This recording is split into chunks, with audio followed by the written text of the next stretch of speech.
Today I wanted to talk about Quizlet, which is one of my favorite websites to use as a sixth grade teacher. I taught reading, language arts, and social studies, and in social studies we had a lot of different terms that students needed to study and learn for the test that we had set up with our curriculum.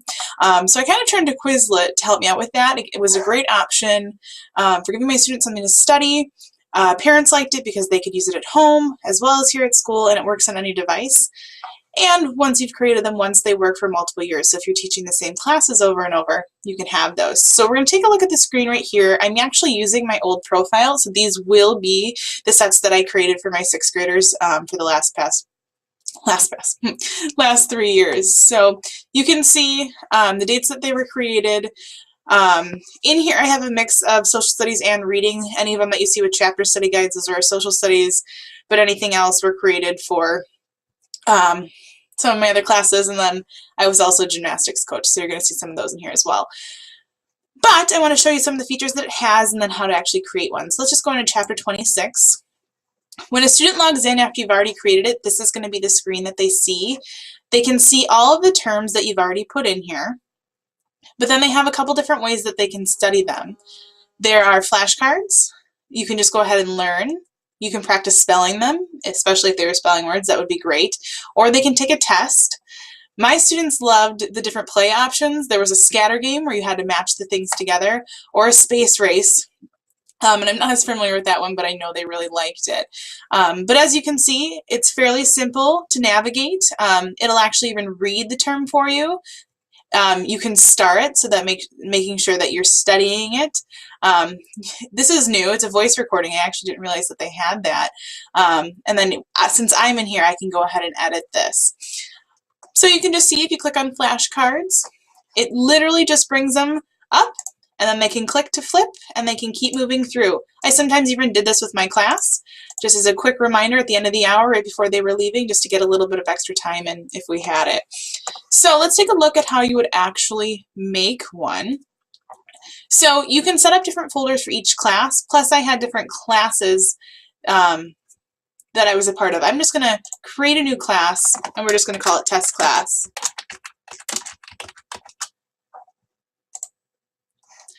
And I'm going to select Appleton because I'm not in Minocqua anymore.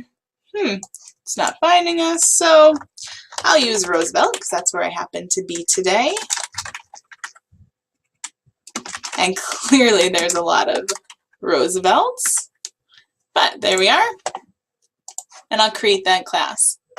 So as you can see, that class doesn't have any sets yet, but we're going to go up here and hit Add Set. Now I can choose to add one of my sets that is already previously created, but I don't want to do that. So actually right now I'm adding a set to a class. My apologies, not actually creating this set. But now that I have that class created, I can add. So I'm going to add a new folder and call it test as well. And we're just going to go test for AASD. So when you create a new set, it has to go into a categorized folder, and then you'll be able to add it to a class. So I apologize if that was confusing. So first you'll need to have a folder, then you can add it to a class.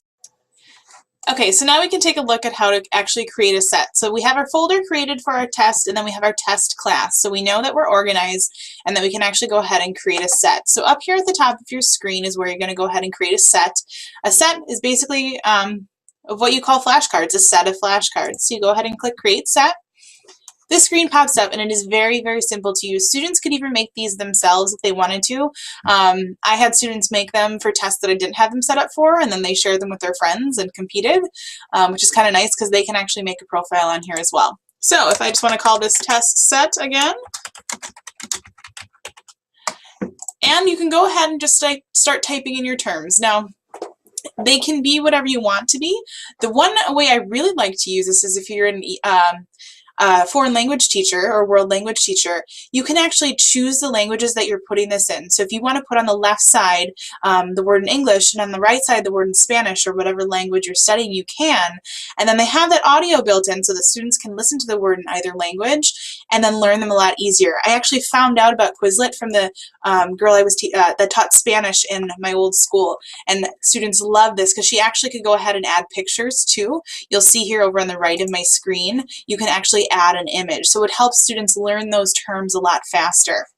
So you would go in, start typing your terms, and then you can hit create.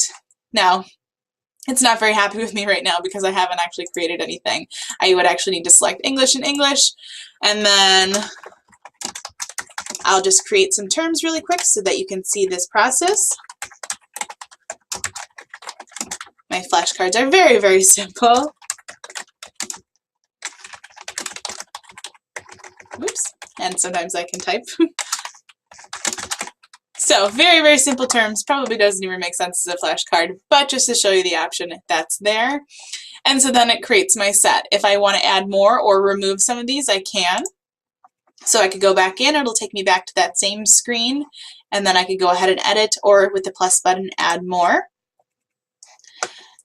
New thing that I've discovered today is they have class progress. Now you do have to pay for that, but if it is something that you're interested in tracking your students with, you could do that. Otherwise, your students can just create logins on their own and they would be able to show you, but it would be something that you would actually have in your, realm of looking into. So now I can choose what I want to do with this set. I can add it to a class and add it to a folder. I'm going to add it to the folder first. It goes in my test folder. Once it's checkmarked, you're good to go. You can exit out of there, and then I'm going to add it to my class, my test class. So now, when I go out to my test class, if I go back to my home screen here